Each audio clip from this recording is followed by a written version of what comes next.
कि अगर ये हिंदू राष्ट्र बन जाता है इस देश में तो वो देश के लिए सबसे खतरनाक होगा। इसलिए इसको रोकने की हर चंद कोशिश की जानी चाहिए। जब यूथ कांग्रेस की ऑल इंडिया प्रेसिडेंट के साथ ऐसा बर्ताव किया जा सकता है तो आम एक्टिविस्ट के साथ क्या होगा आप सोच सकते हैं। आप बीजेपी को फूंका गया, अरे तुम लोग कैसे हो भाई, तुम लोग पार्लियामेंट में जाते हो, सरकार चलाते हो, तुम लोग को ये बात नहीं मालूम कि क्या क्या हो रहा है। हमारे लोग नाराज हो जाएंगे, जो हमारा कोर वोटर है, जो हमारा न्यूक्लियस है, वो नाराज हो गया है। आप देखिए जो कार्यकर्ता से कथावाचक बने हैं वे लोग एक्टिव हो गए, जो आरएसएस के बहुत अंदरूनी लोग हैं, अंदर के लोग हैं, वे लोग एक्टिव हो गए। तो एक मीडिया पर्सन के नाते मैंने महसूस किया है हाल के वर्षों में, जब से मौजूदा सरकार है, इसके पहले भी जो सरकारें थी उस वक्त भी कोई ऐसा नहीं कि बहुत सामाजिक न्याय के मामले में बहुत दरियादिली थी, लेकिन हाँ कई अनेक बड़े काम हो जाते थे जनता के दबाव में और पार्लियामेंटेरियंस के विवेक से। देखिए आज का जो दौर है, अगर सच पूछा जाए तो अंग्रेजों के जमाने में इससे बेहतर सुधार की गुंजाइश थी समाज में, लेकिन आज समाज में सुधार की गुंजाइश उससे भी कम हो गई है। बाबा साहब भीमराव अंबेडकर ने वायसराय की एग्जीक्यूटिव काउंसिल में रहते हुए जो बड़े कुछ सुधार किए, चाहे वो ट्रेड यूनियन राइट्स के मामले हो, महिलाओं के जो मामले हों, श्रम, जितने भी श्रम कानूनों से जुड़े मामले हों, जितने सुधार किए वो आप कल्पना कर सकते हैं कि भारत के सुप्रीम कोर्ट में ये कहा जा रहा है कि ट्रेड यूनियनों से कितना नुकसान हो रहा है, तो बिल्कुल धारा उल्टी है। अंग्रेजों के जमाने में और भी बहुत सारे ऐसे सुधार हुए जो उनके पहले हमारे देश में सोचा नहीं जा सकता था। अगर मैं आपको एक दो ऐसे पॉइंट्स बताऊं तो मुझे लगता है कि कई लोग कह सकते हैं कि अंग्रेजों का जमाना पिछले 10-11 साल का जो दौर ये दिखाई दे रहा है उससे भी कई मामलों में भयानक है। मैं उसकी भयावहता कम नहीं कर रहा हूं, ये मत समझिए कि मैं अंग्रेजों के जमाने की तारीफ कर रहा हूं, लेकिन ये मैं बता रहा हूं कि ये जो भयावह दौर है ये तो अपने लोगों का है राज, वो तो दूसरों का राज था। लेकिन आप सोचिए कि ईस्ट इंडिया कंपनी जब आई तो उसने कुछ एक मामले जो उस समय अपने देश में जो 1816 में देश की जो उत्पीड़ित और वंचित जातियां हैं उनके लिए जो बार्बरिक दंड था, कन्फाइनमेंट द स्टॉक्स, खासकर ये तमिलनाडु और दक्षिण के कई सूबों में लागू था, इस पर भी कार्रवाई हुई उसके कुछ ही साल के बाद। 1921 में मॉन्टेग्यू चेम्सफोर्ड रिफॉर्म्स जब आया तो वंचितों को जो अधिकार मिले उसके पहले सोचा नहीं जा सकता था। दक्षिण के कई राज्यों में महिलाओं के साथ जो स्थिति थी, जैसे एक कानून बना दिया गया था, कानून ही था कि वो अपने स्तन को ढक कर नहीं चल सकती हैं।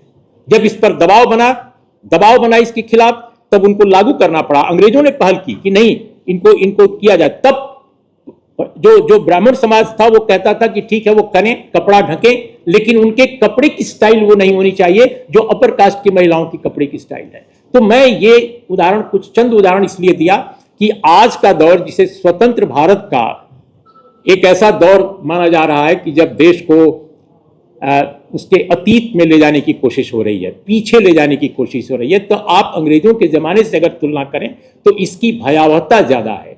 विपक्ष के नेता को बोलने तक की आजादी नहीं दी जा रही है, क्रिमिनलाइज किया जा रहा है प्रोटेस्ट और आलोचना को।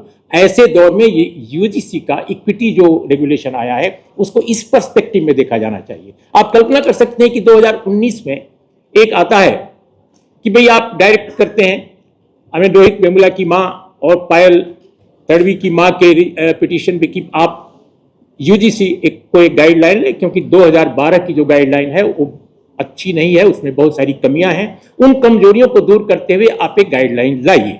गाइडलाइन आई बहुत दिनों के बाद। मैं नहीं मानता कि वो बहुत ही शानदार है। अगर आप पूरी उस गाइडलाइन को पढ़ें 2026 की तो उसमें बहुत सारी कमियां हैं। और पार्लियामेंट्री कमेटी जो है, भारत के संसद की पार्लियामेंट्री कमेटी जो शिक्षा विभाग की है, जिसकी अगुवाई दिग्विजय सिंह ने की है, उसमें जो रिकमेंडेशन है वो भी सारे रिकमेंडेशन 2026 के इक्विटी रेगुलेशन में नहीं है। उसके भी कुछ एक हैं, जैसे बैकवर्ड कम्युनिटी, ओबीसी कम्युनिटी को जो शामिल किया गया है इस रेगुलेशन में, जो 2012 के रेगुलेशन में नहीं था।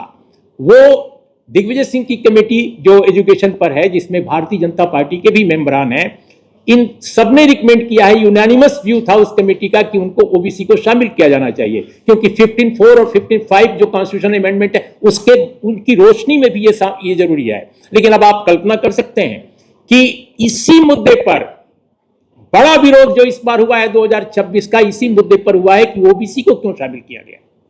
सच्चाई है, और वो रिफ्लेक्ट हुआ कई बार उन लोगों की बातों से।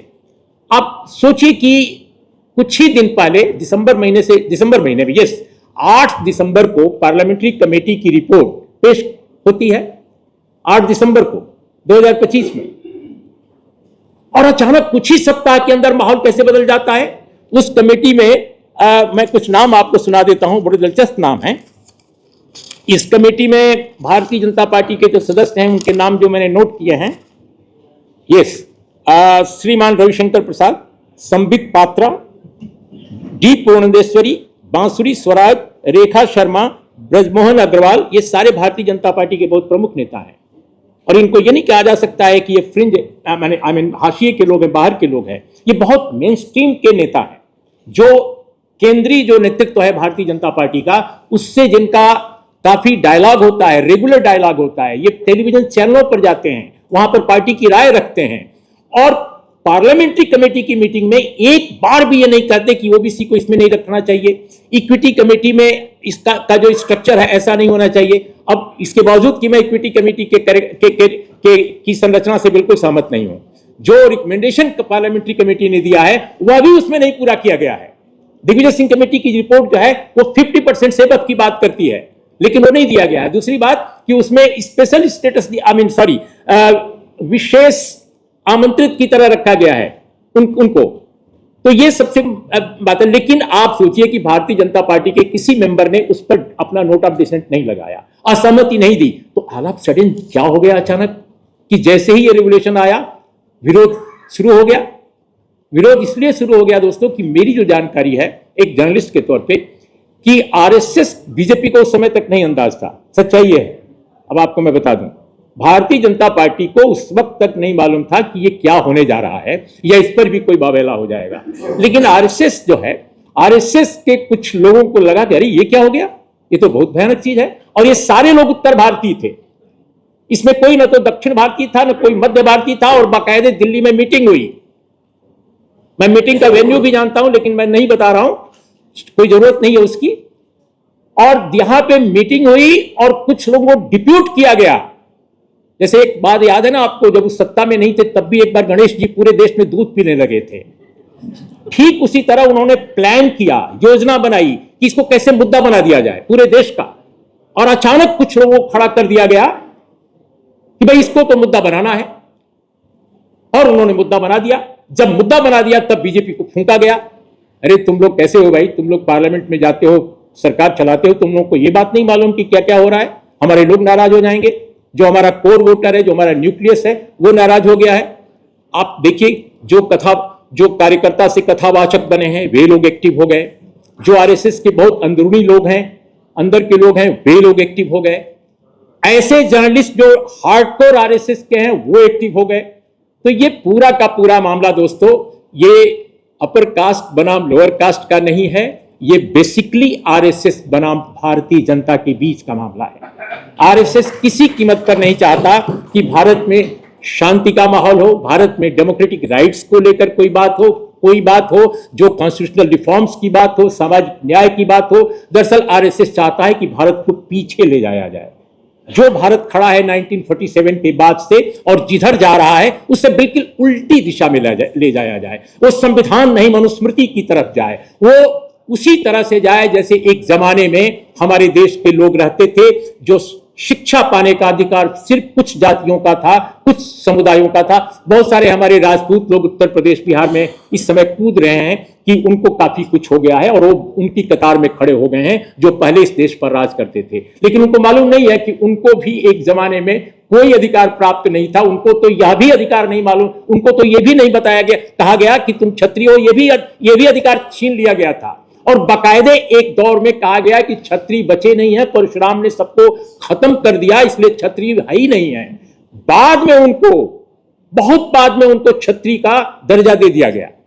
और वो अंग्रेजों के जमाने की बात है, ईस्ट इंडिया कंपनी की बात है। और ये मेरी एक खोज नहीं है, इस देश पर कास्ट पर बेहतरीन काम करने वाले एक बेहतरीन पत्रकार ने कास्ट प्राइड नाम की अपनी किताब में लिखा है, जो इसके पहले टाइम्स ऑफ इंडिया में बड़े पद पर काम करते थे। अचानक मेरे दिमाग से उनका नाम निकल गया है। If you anybody can remember his name, caste pride जिन्होंने किताब लिखी है, उसमें बाकायदे रिसर्च उस आदमी ने किया है और उसमें ये सारी बातें कही हैं जो मुझे अचानक याद आ गई, तो मैं आपके सामने ये रख रहा हूं।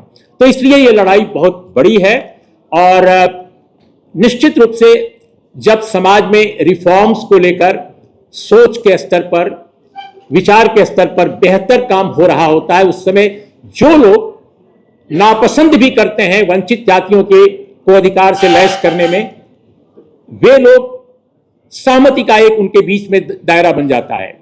कॉन्स्टिट्यूशनल जो बॉडीज हैं, जो एडमिनिस्ट्रेटिव बॉडीज हैं, उनके दिमाग, उनका मिजाज भी बदल जाता है। जैसे आपने देखा होगा, जब मंडल आया तो बहुत विरोध हुआ, लेकिन मंडल जब लागू हो गया तो लोगों ने एक्सेप्ट कर लिया, स्वीकार कर लिया। लेकिन जैसे ही सरकारें बदली बाद के दिनों में, फिर वही स्थिति हो गई।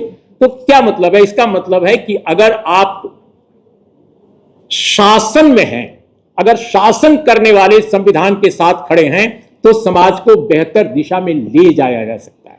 लेकिन जब शासन करने वाले लोग संविधान को मानते ही नहीं हैं, तो आप कतई उस देश में संविधान के मुताबिक समाज नहीं बना सकते। और आज वही हो रहा है। अपर कास्ट का एक छोटा हिस्सा फिर भी कुल मिलाकर के ये स्वीकार करने को तैयार था कि हम सामाजिक न्याय को माने, हम कम से कम दलित, आदिवासी, ओबीसी कम्युनिटी को जो अधिकार दिए जा रहे हैं उन पर अगर हम बहुत खुश ना हो तो हम व्यापक रूप से थोड़ी सहमति व्यक्त करें। लेकिन आज का माहौल ऐसा है कि उसी वर्ग को पूरी तरह एरोगेंट बनाया जा रहा है, पूरी तरह एंटागोनिस्टिक बनाया जा रहा है उनके रिश्तों को। तो ये सिर्फ इसलिए है कि आरएसएस यही चाहता है। इसलिए मुख्य जो इस समय समस्या इस देश की है, सबसे बड़ी जो चुनौती है वो आरएसएस की है कि आरएसएस को कैसे आप काउंटर करें। और राजनीतिक दलों की जो स्थिति इस देश में है दोस्तों, उसमें आई एम वेरी सॉरी, वो इसको काउंटर नहीं कर सकते। जो लोग समझते हैं कि आप कोर्ट कचहरी से इसको काउंटर कर सकते हैं, वो नहीं कर सकते। आप देख लीजिए क्या हाल है जुडिशरी का।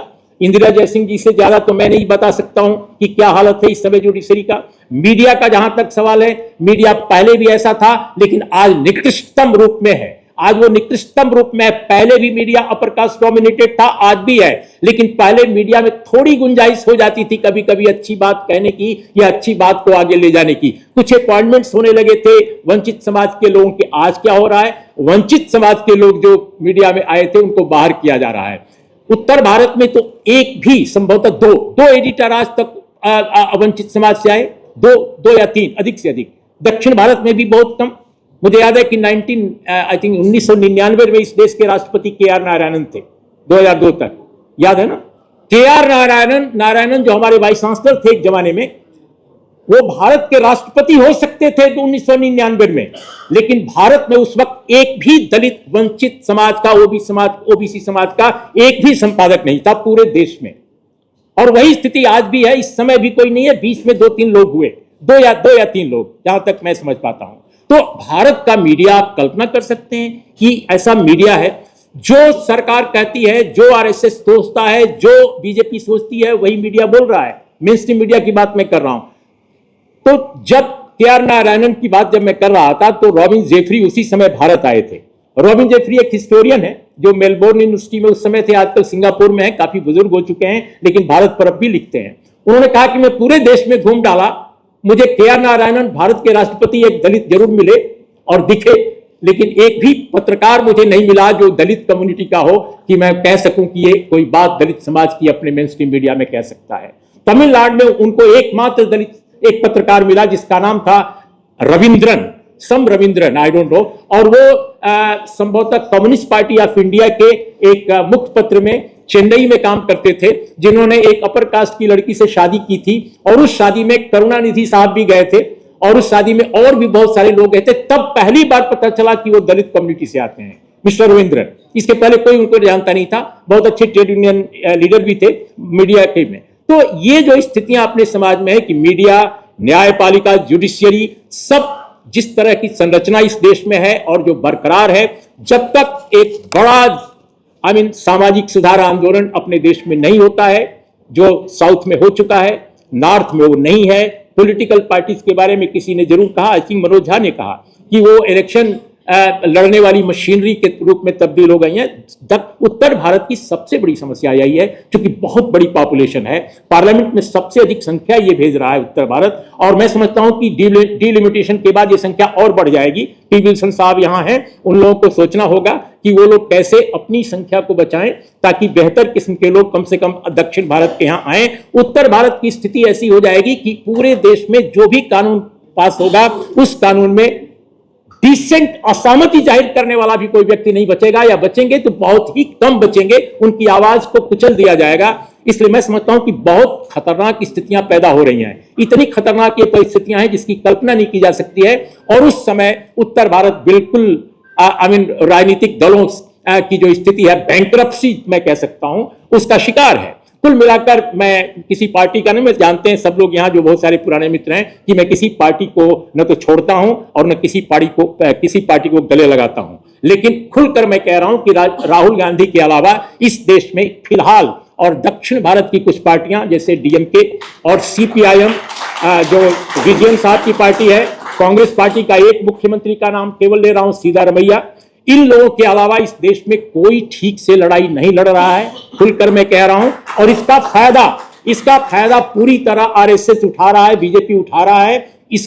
ये स्थिति है। कांग्रेस पार्टी में राहुल गांधी ने जो साहस दिखाया है उसकी कल्पना मैं कम से कम नहीं कर रहा था, आज तक अभी तक नहीं कर रहा था, लेकिन मैं पहली बार खुलकर राहुल गांधी की प्रशंसा करता हूं कि वो ऐसे दौर में वो आदमी सवाल उठा रहा है, लड़ने का मादा दिखा रहा है, जब कुचलने की सारी साजिशें रची जा रही हैं इस देश में। आप कल्पना कर सकते हैं कि मेन स्ट्रीम अपोजिशन पार्टी के प्रोटेस्ट को क्रिमिनलाइज किया जा रहा है, आलोचना और असहमति को क्रिमिनलाइज किया जा रहा है। तो सोचिए, रतन लाल एक प्रोफेसर के तौर पे, या आप जेएनयू का कोई स्टूडेंट, यहां प्रियंका बैठी है, प्रियंका, अगर ये लोग कुछ करेंगे तो इनके साथ क्या होगा? ये तो महज प्रोफेसर हैं।